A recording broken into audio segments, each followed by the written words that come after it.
What is your name and where do you stay in Mumbai? My name is Nandini Madan. I stay in Devnar. Okay. How old is your child? Naina just turned 5, my daughter. Okay. She's been coming to Kinder Campus from the time she was, I think, a year and 9 months.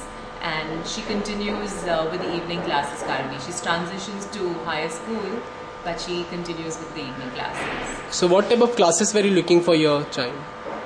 So initially my idea was just to expose her to various different things, but because when the child is young you really don't know what their interests are. So Kinder Campus really had a lot of things to offer, from physical activity in the form of the joynastic classes, which is really a joy, to music classes, and even within music they have vocals, instruments, the keyboard, percussion instruments, which really exposes them to a whole lot of different things. So my idea was just to expose her initially to a lot of things, and then she can decide what she wants to continue with. Okay, so before joining Kinder Campus, did you consider any other options? Yeah, so largely, typically what a mum would do is, to speak to a lot of different people, see, where people have been putting their kids, get feedback. So I spoke to a lot of my family, friends, mothers who've already been through this stage. And I think really Kinder Campus came out as the #1 option for almost all mums. And I have to say that they have more than lived up to that reputation. Okay, so what made you choose Kinder Campus?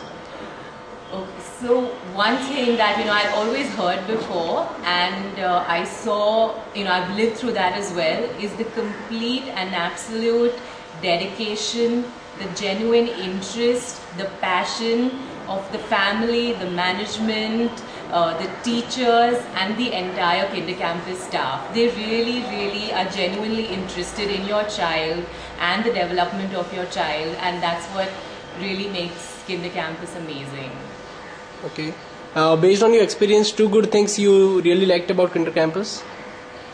So I would #1 say, like I already mentioned this, but the genuine interest and concern in your child's development, the passion with which they do things.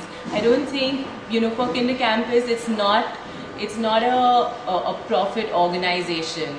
I think that is pretty much the last of their concerns, but it's your child's interest and development that is #1 for them. Everything else is secondary. Okay. Can anything be better?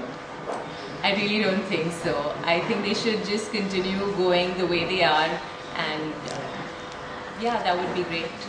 Okay, finally, on the scale of 1 to 5, how likely are you to recommend Kinder Campus to other parents? Is the scale only 1 to 5, or can I extend beyond that? No, now it's So fine. I would say literally 10 on 5. But I recommend and will continue to recommend Kinder Campus to anyone who asks me. Okay, thank you so much. Yeah, thank you so much.